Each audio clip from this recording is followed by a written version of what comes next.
Good afternoon, Sergey Viktorovich. On Monday, U.S. President Donald Trump stated that the United States could take a look at Cuba after they resolve all issues with Iran. How do you assess the probability of the United States carrying out this threat against Cuba?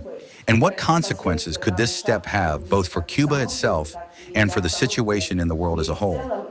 And has Cuba approached Russia with a request for mediation in negotiations?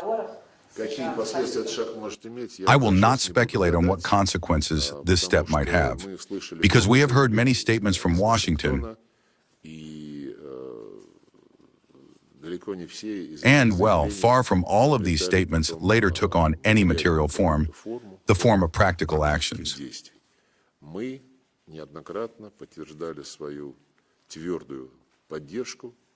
We have repeatedly confirmed our firm support for the sovereignty and independence of our Cuban friends. Statements by the leadership of Cuba, including President Diaz-Canel, confirm their determination to defend freedom to the end, by all means at their disposal.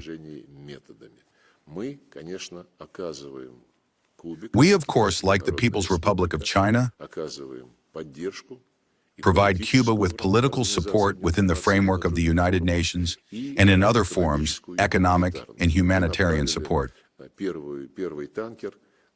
We have sent the first tanker with 100,000 tons of oil for Cuba.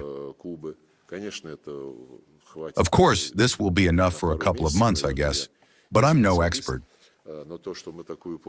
But I have no doubt that we will continue to provide such assistance and that the People's Republic of China will, of course, continue to participate in such assistance.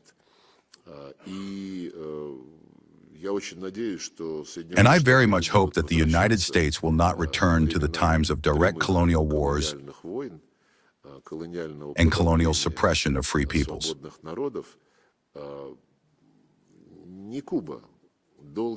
It was not Cuba that for long decades refused dialogue with Washington.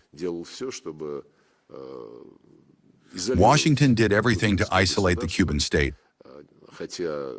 Although the Europeans have maintained diplomatic relations with Cuba for a long time and continue to maintain these relations, Washington tried, well, to put it bluntly, to change the regime by strangling the Cuban economy. And this line, unfortunately, continues even now. I would advise the United States in all situations where they do not like some government to begin a dialogue with it. Throughout history, not one of the countries, including Venezuela, has ever refused a dialogue with the United States. But the United States reached agreements and then walked away from their own promises. Agreements were concluded with Cuba back under the Obama administration. Havana agreed to them. They were mutually respectful and mutually beneficial.